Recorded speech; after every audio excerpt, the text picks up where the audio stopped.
ठीक आहे. तर पहिली हेडिंग टाका, what is a trading account. What is a trading account. Lecture number 4. What is trading account. Lecture number 4. Lecture number टाकत जावा सगळ्यांनी रोज.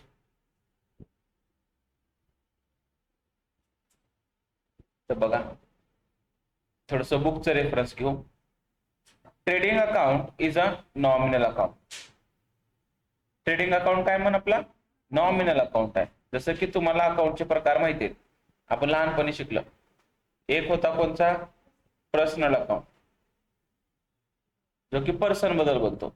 एक कोणचा होता, रिअल अकाउंट, जे असेट्स बद्दल बोलतो. आणि बिझनेसच्या खर्चाच्या आणि इन्कम बद्दल बोलणारा कोणचा, नॉमिनल अकाउंट. तर हे सांगतात ट्रेडिंग अकाउंट ना पर्सनल आहे ना रिअल आहे, तो कोणचा आहे, नॉमिनल अकाउंट आहे. पहिली हेडिंग तर आपल्याला लिहिता येईल, थिअरी विचारलं 1 सेंटेन्स एक्झाम मध्ये, व्हॉट इज ट्रेडिंग अकाउंट. तर नंबर 1 काय लिहिलं पाहिजे आपण, ट्रेडिंग अकाउंट. लिहा, trading account is a nominal account. Underline, is nominal account. Underline, is nominal account.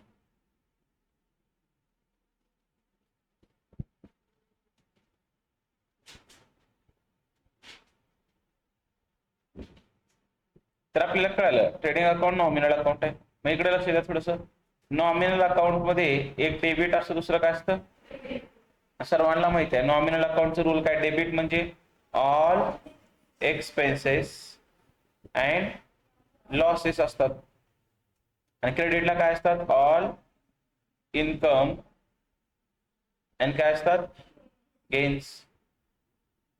म्हणजे पार्टनरशिप फर्म मध्ये जे काही खर्च होतील त्याला काय केलं जातं, डेबिट. पार्टनरशिप फर्म मध्ये जे काही इन्कम होईल त्याला काय केलं जातं, क्रेडिट. कारण की कुण्या अकाउंट मध्ये नॉमिनल, कुण्या अकाउंट मध्ये ट्रेडिंग अकाउंट मध्ये, कारण की ट्रेडिंग अकाउंट कोणचा अकाउंट आहे, नॉमिनल आहे. म्हणजे डेबिट सगळे एक्सपेन्स, क्रेडिट सगळे इन्कम. हे नॉमिनल अकाउंटचा रूल आहे. म्हणून काय म्हणतं बघू, बुक्सचा रेफरन्स घेऊ. का बरं ओपन करतात trading account. Trading account is open in a trading organisations for the purpose of find out what gross profit or gross loss incurred during the year. तर ट्रेडिंग अकाउंट त्याच बिझनेस मध्ये open करतात ज्या बिझनेसचं काम काय, trading organisation आहे. Trading organisation म्हणजे जिथं मालांची खरेदी विक्री होते. हॉस्पिटलच्या बिझनेस मध्ये ट्रेडिंग अकाउंट ओपन केलं जाईल का. हॉस्पिटल हे ट्रेडिंग ऑर्गनायझेशन नाही, सर्व्हिस ऑर्गनायझेशन आहे. हॉस्पिटलमध्ये सर्व्हिस दिलं जातं.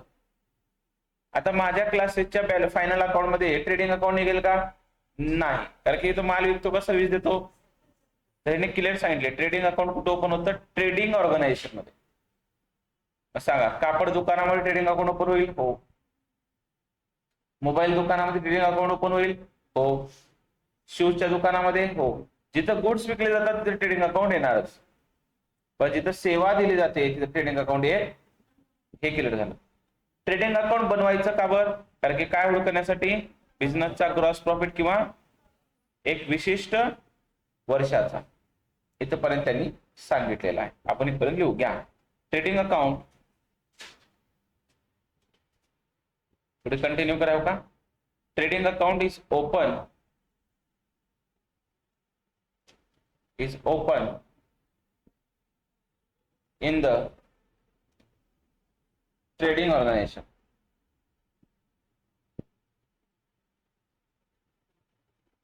In a trading organization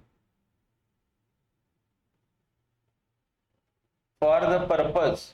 purpose काय त्याच्या मागचं, पर्पज म्हणजे उद्दिष्ट का.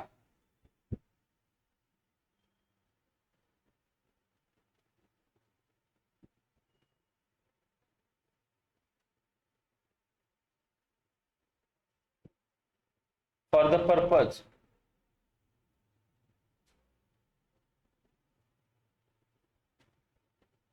To find out for the purpose to find out. सांगा काय हुडकतो आपण, कशासाठी ओपन केलो? Gross profit or gross loss.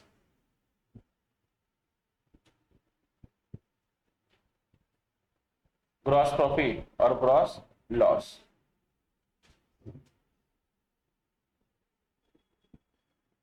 Incur during the year, जे एक वर्षामध्ये घडून येईल. इनकर ड्युरिंग द इयर.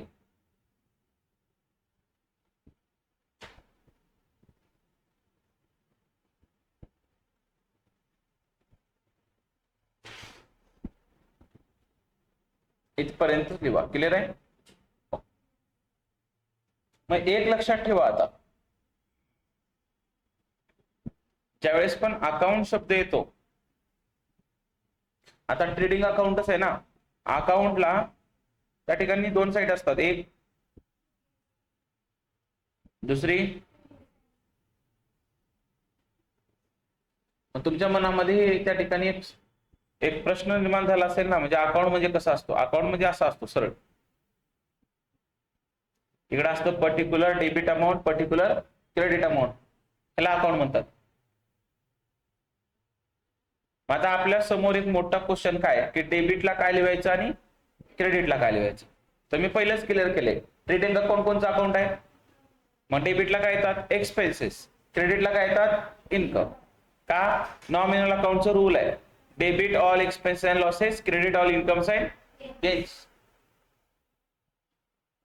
पण जसं मी तुम्हाला काल समजून सांगितलं, एक्सपेन्सेसचे प्रकार आहेत. एक्सपेन्सेसचे काय बघा, काही एक्सपेन्सेस कसे आहेत? डायरेक्ट एक्सपेन्सेस म्हणजे जे खरेदी विक्रीशी येतात संबंधित कोणाच्या. काही एक्सपेन्सेस कसे आहेत? Indirect expenses. आपला प्रश्न आहे की ट्रेडिंग अकाउंटला, डेबिटला ना, डेबिटलाच की कोणते एक्सपेन्सेस येतील? तर कोणते येतील? फक्त हे क्लिअर आहे का? इनडायरेक्ट एक्सपेन्सेस ट्रेडिंग अकाउंटला येत, कुठे येतात ते नंतर बघू. तसं इन्कमचे दोन प्रकार आहेत, सांगा कोणची इन्कम? डायरेक्ट इन्कम म्हणजे तुम्ही इन्कम कुठून कमवत आहात? गुड्स विकून. दुसरी कोणची इन्कम? मग तुम्हाला कळालं असेल, डायरेक्ट एक्सपेन्सेस जर ट्रेडिंगला येत असतील तर डायरेक्ट इन्कम कुठे येतात? ट्रेडिंगलाच. फक्त एक्सपेन्सेस कुठे येतात आणि इन्कम कुठे येतात? क्लिअर आहे का? आता अजून काय कळालं डेफिनेशन मध्ये? काय म्हणतं डेफिनेशन? कंटिन्यू बघा इकडं. In the debit side of the account of this account all which are expenses are recorded, and credit side of this account all direct incomes are of the firms are recorded. Clear आहे का? लिहा, मी समजून सांगतो, काळजी करू नका, पुढे लिहा. In the debit side of this account, in the debit side of this account all direct expenses are recorded. All direct expenses are recorded.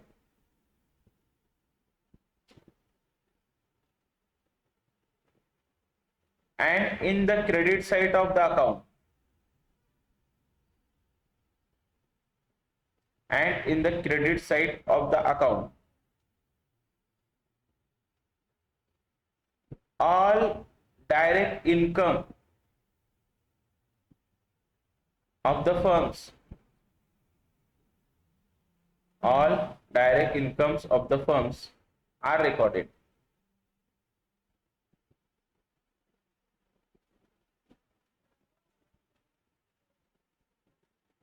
म्हणजे काय कळालं तुम्हाला? एकी भाषेत सांगा, ट्रेडिंग अकाउंट नॉमिनल अकाउंट आहे. ट्रेडिंगच्या डेबिटला ऑल एक्सपेन्सेस लिहितात, कोणचे? डायरेक्ट. क्रेडिटला ऑल इन्कम्स लिहितात, कोणचे? डायरेक्ट. इथपर्यंत क्लिअर आहे का?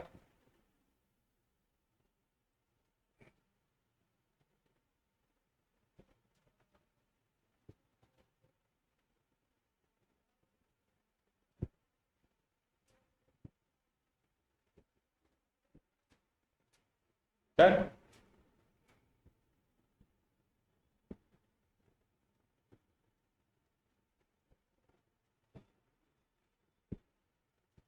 म्हणजे लक्ष द्या, आता ट्रेडिंग अकाउंट कसा असतो असं तुमची आता इच्छा असेल ना मनात, सर कसा दिसतो, हे हा ट्रेडिंग अकाउंट कसा दिसतो बघा. पर्टिक्युलर काय असते इथं, अमाऊंट कोणची बाजू झाली, इथं पर्टिक्युलर कोणची बाजू, तुम्ही रेषा मारून घ्यायचा असं.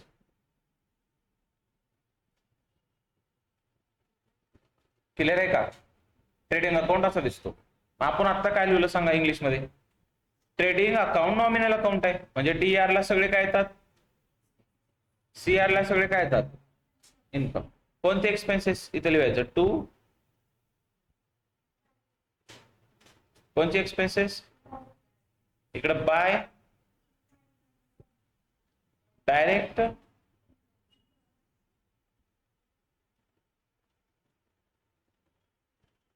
आणि ह्या दोघांमध्ये जे काही येईल त्याला ग्रॉस लॉस किंवा ग्रॉस प्रॉफिट. मग चेक करू तिकडे बघा, आता शांत लक्ष द्या. तुमचे एकूण डायरेक्ट एक्सपेन्सेस लक्ष द्या किती रुपयाचे येईल, आणि तुमचे डायरेक्ट इन्कम किती रुपयाचे आहे सांगा. प्रॉफिट येतो का लॉस, तुम्ही सांगा, तुम्ही सांगा, स्वतः डोकं लावा. खर्च किती झाला, एक्सपेन्सेस किती, स्नेहा स्नेहाच की तुम्ही शिवानी सांगा, एवढं कळणं सोपं. खर्च किती आहे, खर्च किती झाला, उत्पन्न किती झालं, प्रॉफिट का लॉस, किती रुपये प्रॉफिट, लहान लेकराची कन्सेप्ट आहे, कळलं. मात्र बघा ना, डेफिनेशन मध्ये कोणचं प्रॉफिट आहे, ग्रॉस प्रॉफिट. आता मी कसं सांगतो बघा इंग्लिश मध्ये, कळते का बघा, when credit is more than debit, मी काय बोललो इंग्लिश कळायला का बघा, when credit is more than debit side of which account is called as gross profit. अजून एकदा म्हणू का बघा, इकडे बघा, वेन वेन म्हणजे जेव्हा क्रेडिट काय म्हणतात, side is more than debit side is called GP. GP म्हणजे रोज शॉर्ट शॉर्ट शब्द शिकायचे. जीपी म्हणजे मी काय सांगितलं मराठी भाषेत, जेव्हा ट्रेडिंग अकाउंटची क्रेडिट बाजू मोठी असते डेबिट पेक्षा, त्यावेळेस नेहमी काय येतो, प्रॉफिट येतो. काय येतो, प्रॉफिट. मी इथं बघा आपण इंग्लिश काय लिहिले तो का समजते का बघा, समजून सांगतो मी. If trading accounts credit side more than debit side then account show what, पुन्हा म्हणलं काय, वाईस वर्सा. वाईस वर्सा म्हणजे उलट करा. उलट कसं, एक दुसरं उदाहरण देतो, लक्ष द्या. इथंच कट करू याला, चला आता सांगा. लॉस इंग्लिश कसं लिहितो, when debit is more than, debit more आहे ना, debit is more than credit side of which account of trading account is called as gross loss. लिहिता येईल सगळ्याला, सांगता पण येईल का परिचय, म्हणजे ऐका इकडं, क्रेडिट बॅलन्स जास्त राहणं म्हणजे ग्रॉस प्रॉफिट, डेबिट बॅलन्स जास्त राहणं म्हणजे ग्रॉस लॉस. परीक्षा एमसीक्यू मध्ये एक प्रश्न येऊ शकतो, debit balance of the trading account gross loss. Debit balance जास्त राहणं म्हणजे काय, credit balance of trading account. मी तुम्हाला नेहमी सांगितलं, नेहमी क्रेडिट ही जास्त असली पाहिजे तेव्हाच प्रॉफिट येतो. येस ऑर नो, कंटिन्यू करा. इंग्लिश हे उदाहरण लिहा बरं, हे उदाहरण दोनदा लिहा. पहिल्यांदा आपण प्रॉफिटचं लिहू, सांगा किती लिहू तुम्ही, 100 100 note down. Wien credit side is more than debit side of, पूर्ण लिहायचं, of debit side of when credit side is more than debit side of trading account is called gross profit. Is called gross profit.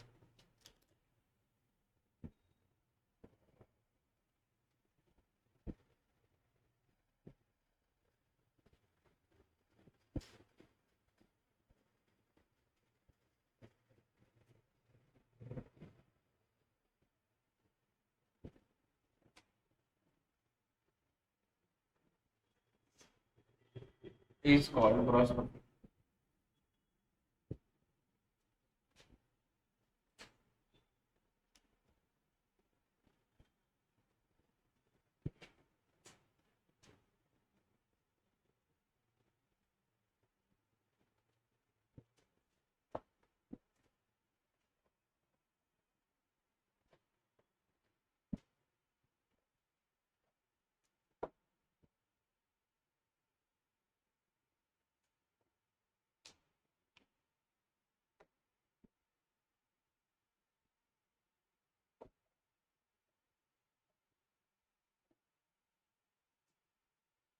काहीतरी समज आले का तुम्हाला?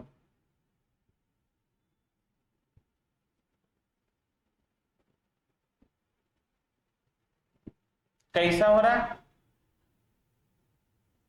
ऊपर से जा रहा, नीचे से? यहाँ पे कुछ क्या खाने का है? कितना टाइम खाते? 3 टाइम खाते.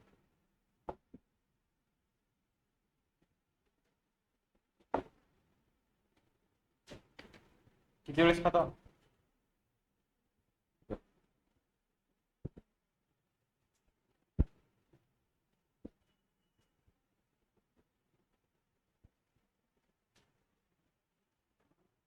गरीब असल्यामुळे.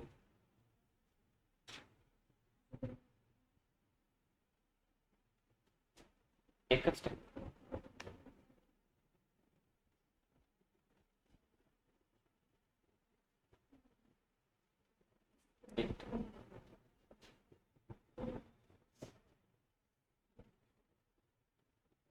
आता दुसऱ्या उदाहरणामध्ये कसं लिहिन मी? इकडे लक्ष द्या. टी फॉर्म मध्ये बनवतो डायरेक्ट पर्टिक्युलर वगैरे. हे ट्रेडिंग अकाउंट. सगळेजण सांगा इथं काय येतात? डायरेक्ट पटकन सांगा. किती रुपये? इथं काय येतात? पटकन सांगा. Very good. डायरेक्ट किती? इंग्लिश लिहिता येईल? सांगा. Wien debit side, very good, side is more than credit side, very good, of trading account is called gross profit या gross loss. मी काय लिहिले त्याच्यावर फोकस करा. म्हणजे बोलण्याकडे जाऊ नका, लिहिण्याकडे जाऊ.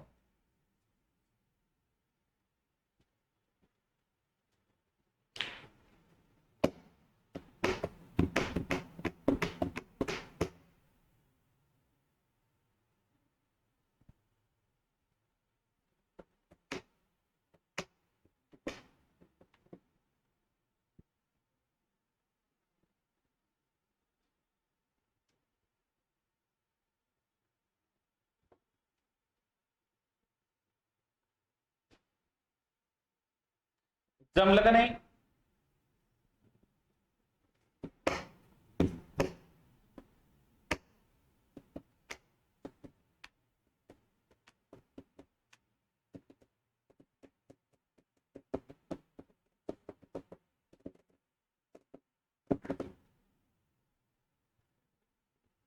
ए नॉनसेंस. आया कि नहीं आया? आया.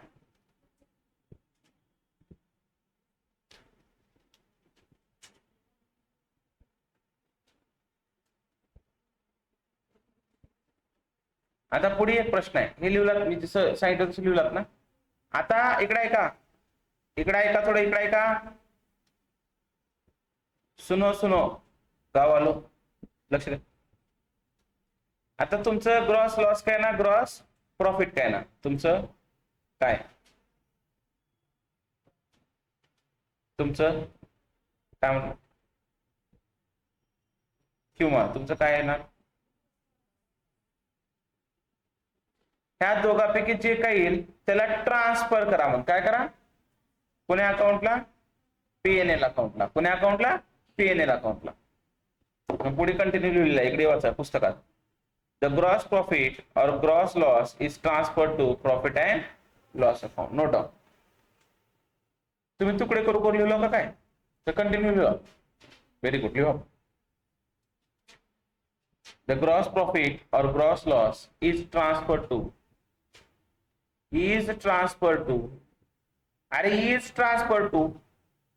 that dash account. रिकामी जागा बरं, P and L account, P N L account.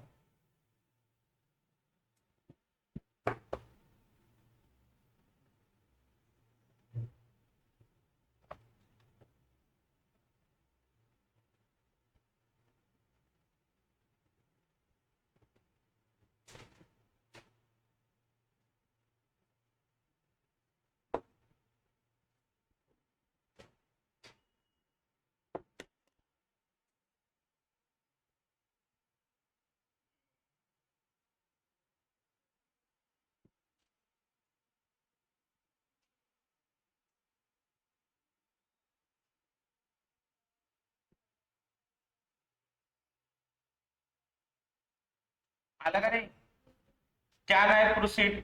मी पुढे जाऊ का, मी जाऊ का पुढे.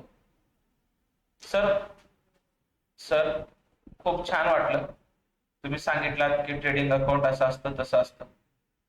महत्वाचं सांगलं काय, की ट्रेडिंग अकाउंटच्या डेबिटला काय असतात, डायरेक्ट एक्सपेन्सेस, क्रेडिटला काय असतात, डायरेक्ट इन्कम.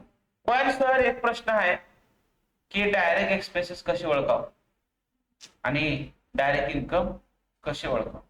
म्हणजे असं कुठे लिहून दिलेलं आहे का, डायरेक्ट एक्सपेन्सेस हे असतात आणि डायरेक्ट इन्कम हे असतात.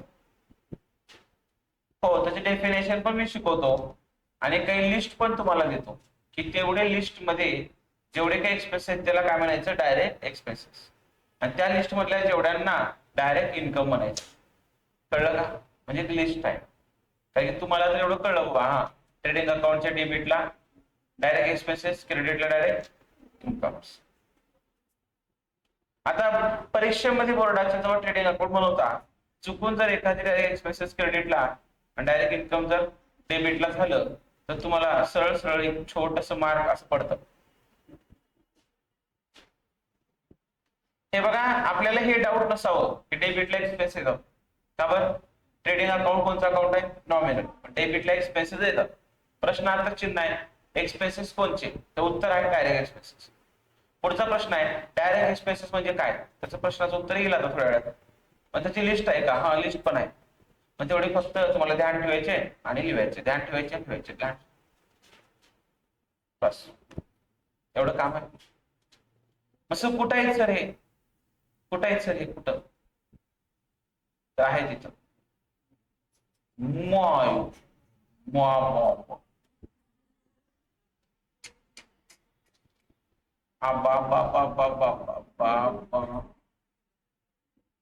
आता राहणार की मी 8 घेऊ काय की म्हणला घेऊ, 8 घेतल्यावर तर काही खरं नाही. मग मागची मूर्ती उकरावं लागते.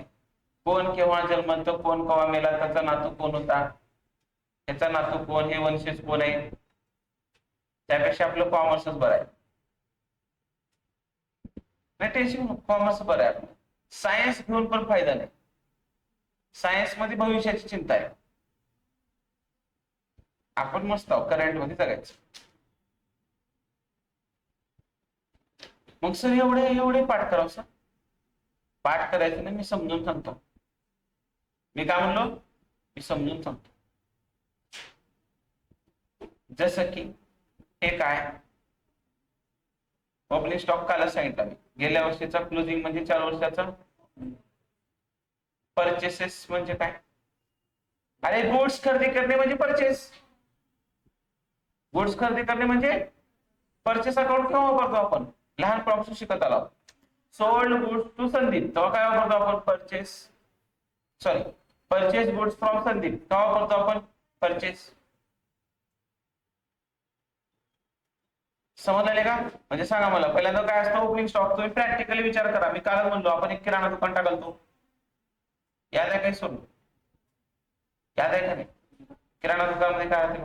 खोबर गोळ्या, शेंगदाणे फुटाणे, साखर, दूध पॉकेट, कॅडबरी, बरोबर आहे का नाही?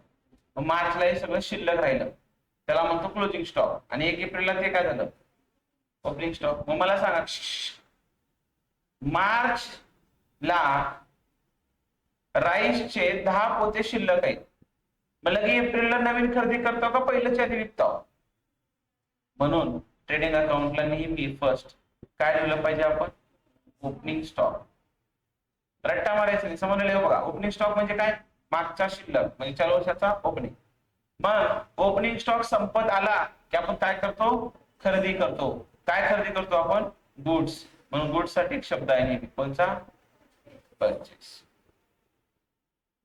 सांगा ओपनिंग स्टॉक समजला, परचेस समजला का? Yes or no? म्हणजे सर हे ट्रेडिंग अकाउंटच्या डेबिटला येत आहेत, म्हणजे सर हे सगळे काय आहेत सर? Very good. हे सगळे काय? Direct expenses. मला सांगा आता नवीन 4-5 जण आलेले आपले नवीन लेकर, तुम्हाला सगळे नवीन अवघड वाटले का? बघा बरं. ओपनिंग स्टॉक हा सांगतो ना, ओपनिंग स्टॉक समजलं मी सांगतो, लक्ष द्या. आपण इयरचं घेण्याच्या ऐवजी एका महिन्याचं घेऊ. आपण एका कोणाचं महिन्याचं. कोणता महिन्याचं आहे? ऐका, फेब्रुवारी महिन्यामध्ये तुम्ही राईसचे 10 बॅग आणलात. किती बॅग आणलात? 10 बॅग पैकी सोल्ड केलात. किती बॅग? फेब्रुवारीच्या महिन्याच्या शेवटी किती बॅग राहिले? 2 बॅग राहिले. Yes or no? त्याला म्हणायचं फेब्रुवारीचा कोणता स्टॉक आहे? शेवटची शिल्लक. किती शिल्लक राहिले बॅग? सांगा. फेब्रुवारी झाला त्याला दुसरा महिना कोणता आहे? मग ह्या महिन्याचा शेवटचा म्हणजे मार्चचा ओपनिंग का? मार्चचा ओपनिंग असं.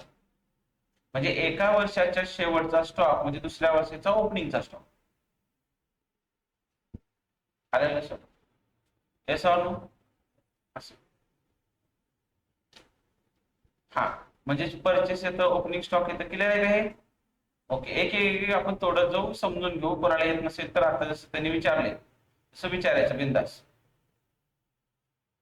हा आता हे एक प्रश्न आहे, परचेस रिटर्न काय असतं मी सांगतो नंतर. आता पुढचा प्रश्न, कॅरेज इनवर्ड.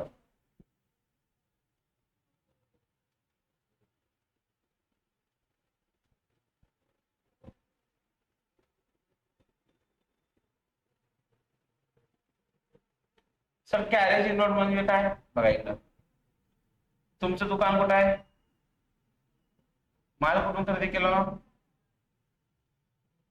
लाचरून उदगीरला माल येईल ना?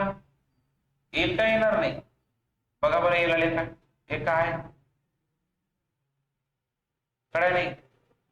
माझ्या चित्रावर तुम्ही जाऊ नका, फिलिंग्सवर जावा. फिलिंग्सवर काय? टेम्पो आहे, ट्रक आहे. येईल का नाही? असं करत कुठे येऊन उदगीरला?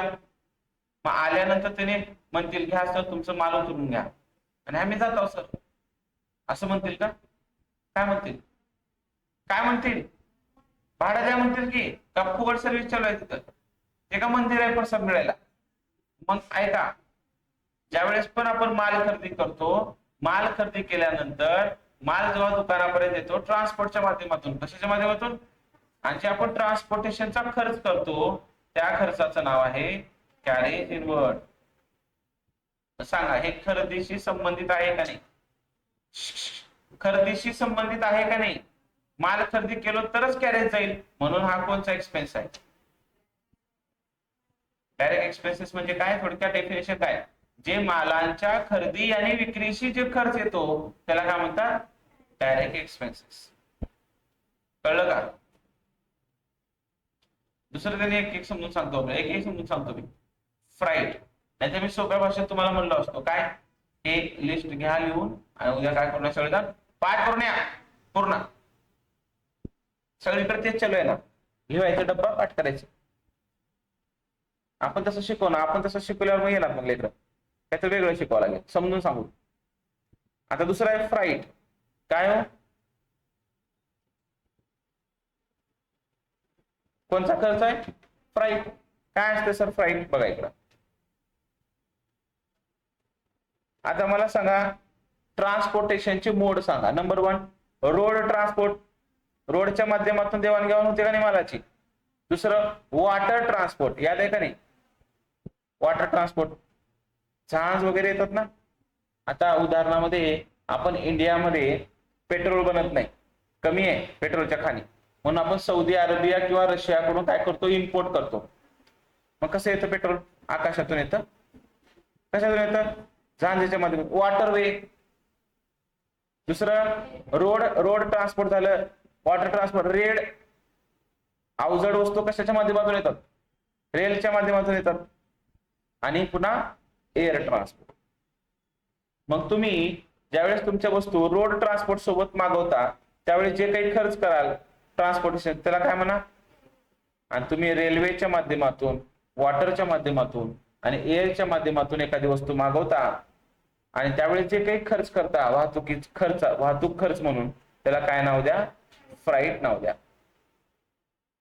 नाही तर तुम्ही म्हणताल मला काही माहित नाही सर, तसं बी केलं तर कॅरेज म्हणते, असं म्हणलं केलं तर बी कॅरेज म्हणते. तसं जमणार, ज्याला जे म्हणायचे तेच म्हणावं लागते. बरोबर आहे का नाही? पप्पाला आईला पप्पा आपण म्हणू शकत नाही, म्हणून करेक्ट लेजर माहित पाहिजे, नाही जर फरक होईल ना मग काय. तर सांगा फ्राईट का वापरायचं? जर तुमचे वाहतूक खर्च रेल्वेचा असेल, वाहतूक खर्च एअरचा असेल, वॉटरचा असेल तर फ्राईट शब्द वापरा.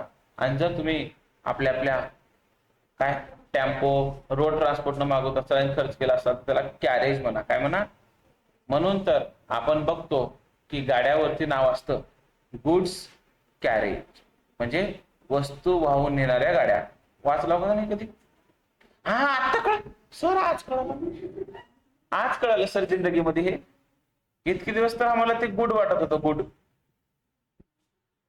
यस आम्ही कधी वापरायचं नाही. गुड्स कॅरेड, आता कळलं का का बरं असते गाड्यावर लिहिलेलं? येस और नो? मग मला सांगा, आता बोर्डाच्या परीक्षेमध्ये आलं तुम्हाला की फ्राईट कुठं लिहणार? ट्रेडिंग अकाउंटला. ट्रेडिंग अकाउंटला कुठं? डेबिटला. आता ते प्रश्न पडणे बाबा क्रेडिटला म्हणून, असं मानेन. एक्सपेन्सेस कसं क्रेडिट होतात? कुठं होतात? डेबिट. फ्राईट कुठे येतं? इथं. ओपनिंग स्टॉक इथं, परचेस इथं, कॅरेज इथं. एक एक एक शिकत जाऊ, काही घाबरायची गरज नाही. घाबरू नका, घाबरल्यानं काही होणार नाही. का म्हणतं? Wedges productive.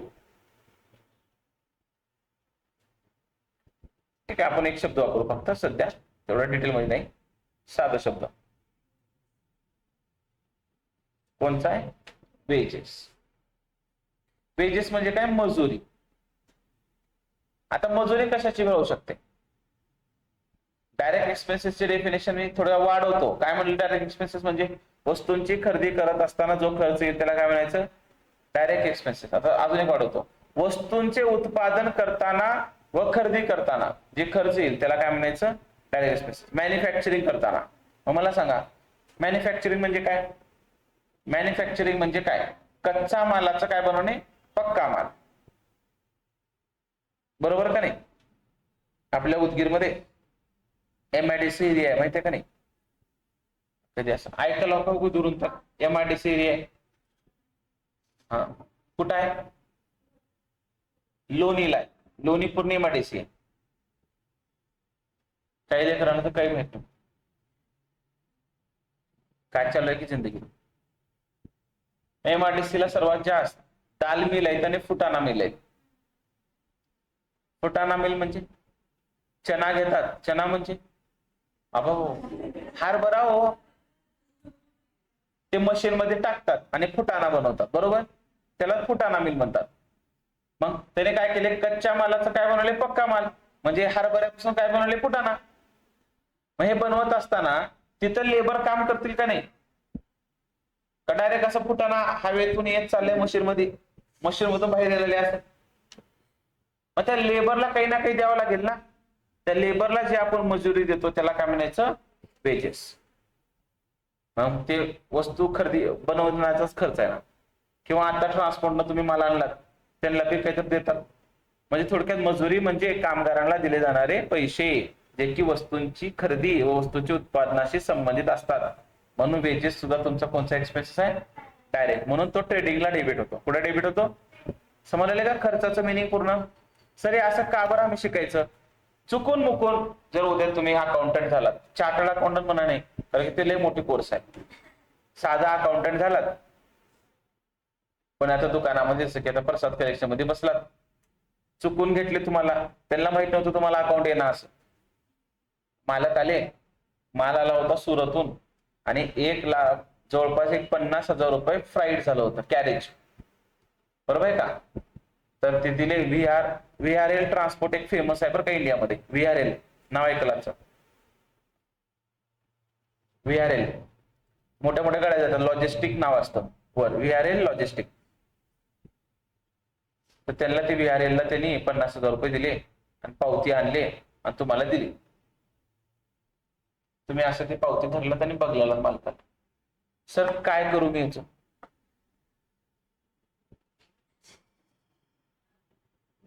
त्यांना काय म्हणाल मग, चिवडा खा. कशासाठी दिलं त्यांनी आपल्याला, की तुम्ही त्या पावतीवरून खर्च बुक करा, एक्सपेन्सेस बुक करा. मग तुम्ही पुन्हा म्हणणार, सर 50,000 खर्च झालाय का, हा बेटा 50,000 खर्च आहे. मग तुम्ही पुन्हा म्हणणार, कोणता खर्च आहे सर, म्हणजे ते बी मालक सांगा आहे का नाही, पगार बी द्यावा.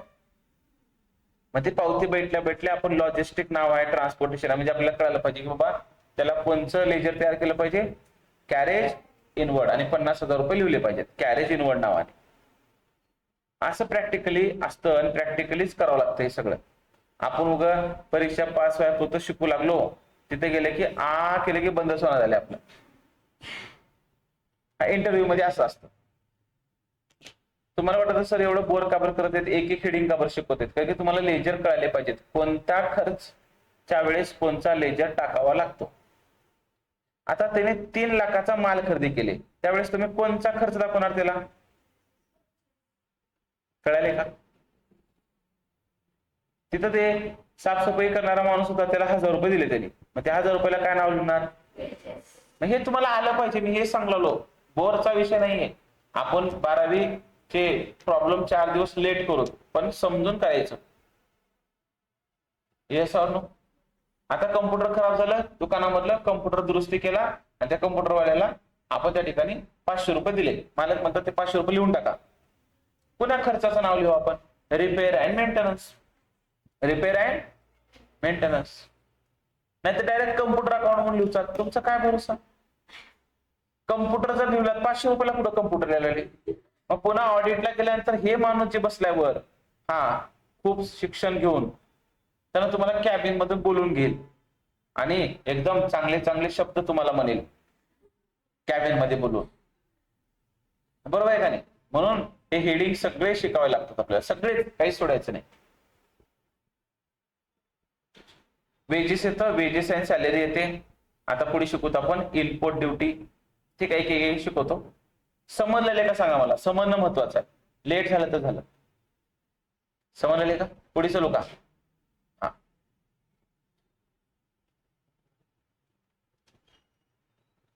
आता हे क्लिअर करू का, इथलंच लगेच हे एटा पाठीपाठ का नंतर शिकू, रिटर्न लगेच शिकवतो.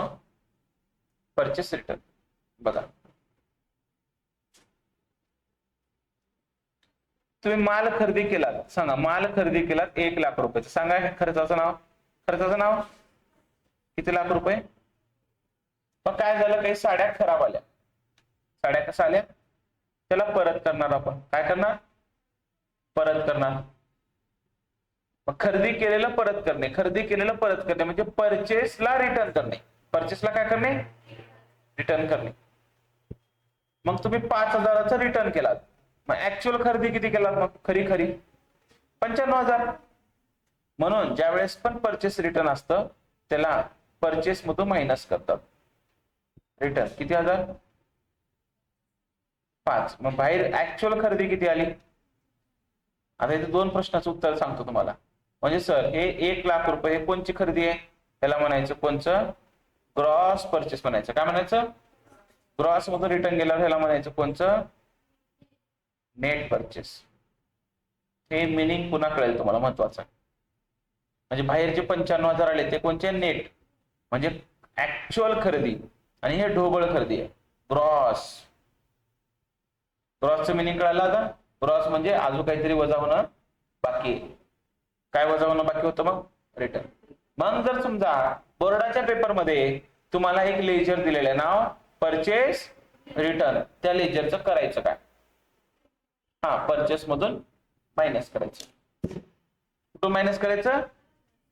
कळालं का? बघा, येस ऑर नो? हीच परीक्षा आहे, काही मोठी परीक्षा नाही. तुम्हाला बोर्डाचा पेपर दाखवू का? माझ्यावर तुम्हाला काय? माझ्यावर तुम्हाला भरोसा, अजून भरोसा बटा नाही का? भरोसा ठेवा जरा सर्वर. नाही माझ्यावर भरोसा? भरोसा नाही?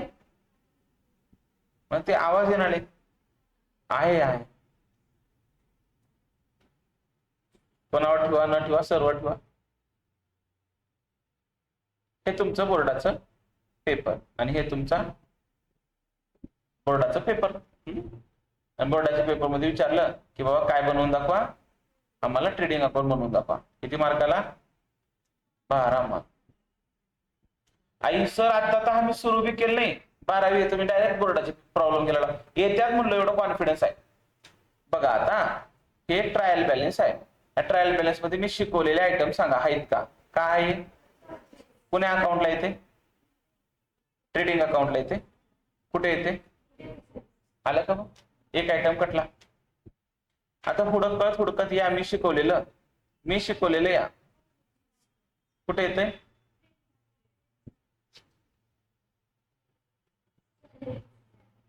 ते शिकवलं नाही ना. इकडे बघा, कशातून मायनस? 1,10,000 मधून. बरोबर आहे ना? परचेस मधून परचेस रिटर्न मायनस. किती येतं बाहेर? खरेदी 1,08,000 का? आला का? मग मी शिकवलेलं.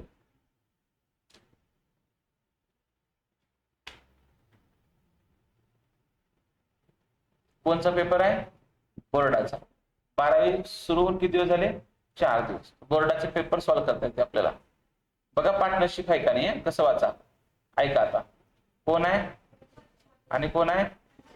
कायमन profit and losses shared in capital ratio. कोणचा रेशो? म्हणजे रेशो दिलेला आहे, कसं काढायचं? कॅपिटल नुसार. मी शिकवतो पुन्हा.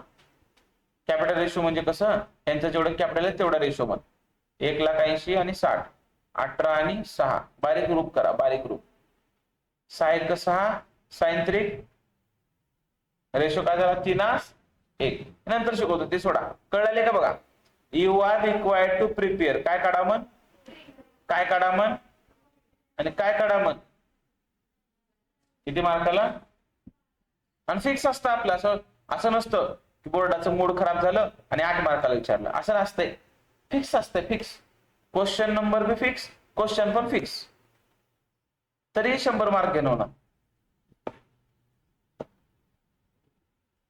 असं. इथपर्यंत मजा आली का? बघा, तर हे उद्या आल्यानंतर आपण हे पूर्ण लिस्ट शिकणार आहोत. पूर्ण लिस्ट क्लिअर आहे? मग मला सांगा, इकडे ऐका, तुम्हाला फायनल अकाउंट मध्ये आन्सर मध्ये काय काय बनवायचे? कोण सांगतं? Trading account, profit and loss account आणि बॅलन्स शीट. हे इथपर्यंत क्लिअर आहे का? सर हे आन्सर मध्ये बनवायचे माहित आहे. क्वेश्चन काय राहते मग?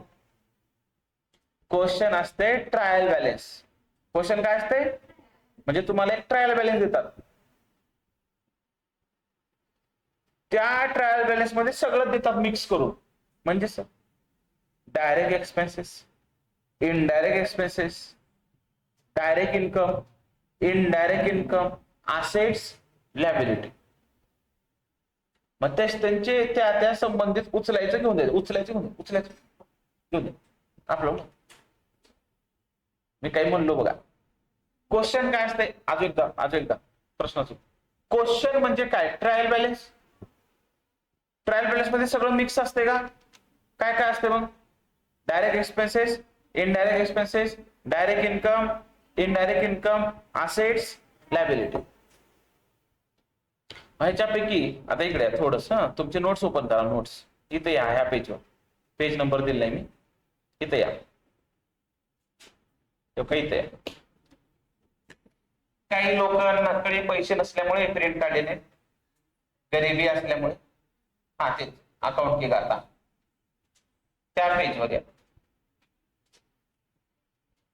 या जवळच आहे, लांब पेजिंग नंबरिंग पडलेले. या पुढे या, इथे या ना. असं 14 नंबर आहे पडले, 14 नंबर पेजवर, 13च्या नंतर 14. आलो का? नोट्स एवढे छान बनवले की तुम्ही परेशान होतात. तुम्हाला सांगितले क्वेश्चन काय असते बाळा. क्वेश्चन काय असते, आन्सर काय असते बाळा? ट्रेडिंग अकाउंट, प्रॉफिट लॉस आणि बॅलन्स शीट. आता इकडे बघा ना, हे ट्रायल बॅलन्स. हे काय तुमचं? हे काय तुमचं? ट्रायल बॅलन्सला पण दोन साईड आहेत, एक डेबिट. आता इकडे आहे का? डेबिटला काय असते? Assets, direct expenses, indirect. क्रेडिटला काय असते? कॅपिटल, लॅबिलिटी, डायरेक्ट इन्कम आणि. म्हणजे ट्रायल बॅलन्स मध्ये हेच असेल, सर काय असते का? आता नीट आहे का? बोलू नका. ह्याच्यामधलं मी हे शिकवलं का बघा. सांगा, उचलून पुढे घेऊन जायचं. डायरेक्ट एक्सपेन्सेस उचलायचे, पुढे घेऊन जायचे. ट्रेडिंग अकाउंटला डायरेक्ट इन्कम उचलायचे, पुढे घेऊन जायचे. म्हणजे दोन कटले का? राहिले काय आता डेबिट साइडला? असेट्स आहे, इनडायरेक्ट एक्सपेन्सेस. तुम्हाला थोडं नॉलेज आलं. इनडायरेक्ट एक्सपेन्सेस कुठे जातात? प्रॉफिट आहे. आणि इनडायरेक्ट इन्कम कुठे जातात? प्रॉफिट आहे. फक्त हे डेबिट ते बी कटलं का? राहिले काय कोण सांगते? अरे असेट कुठे जातात? बॅलन्स शीटला. बॅलन्स शीटला कुठे जातात? असेटला. बॅलन्स शीटला दोन बाजू असतात, liability, asset. Liability, asset. Asset कुठे जातात? असेटला. कटलं. कॅपिटल कुठे जातं? लायबिलिटीला. लायबिलिटीला. मग इकडे बघा, हे कोणचा अकाउंट आहे तुमचा? बघा बरं, तिथले डायरेक्ट एक्सपेन्सेस काय आले? हे कोणचा अकाउंट आहे?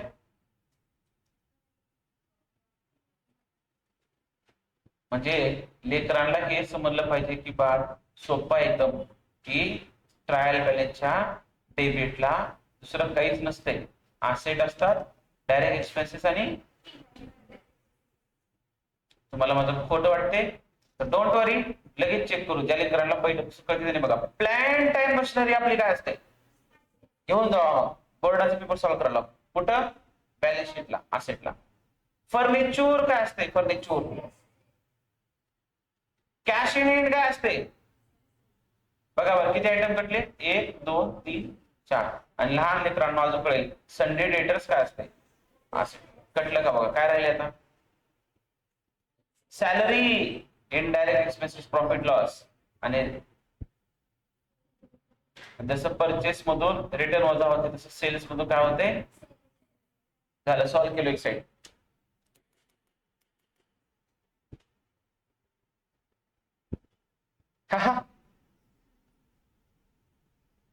कन्फ्युजन झालं काही जणांना? टेन्शन घ्यायचं नाही, उगाच सांगितलं मी.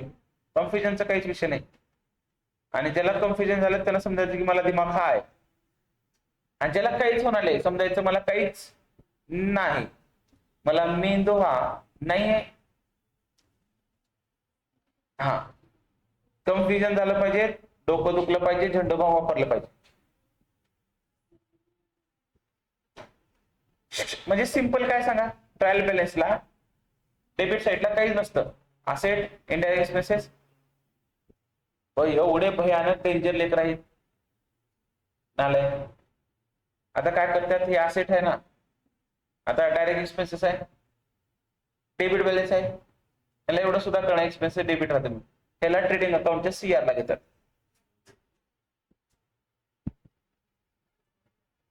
एवढे गमतीदार आहेत. आणि लायबिलिटी आहे, नेहमी CR असते, ह्याला उचलतात असेटला घेतात. इनडायरेक्ट इन्कमला उचलतात एक्सपेन्सेसला घेतात. हा ते रूल्स नाही, बेस नाही, काय नाही असं. तर आपण रविवारपासून जे फाउंडेशन बॅच सुरू करणार आहे 15 दिवसाची, त्याच्यामध्ये मी तुम्हाला हेच शिकवणार आहे की बाळा असं असं असतं, हे पक्का असलं की 12वी काहीच नाही.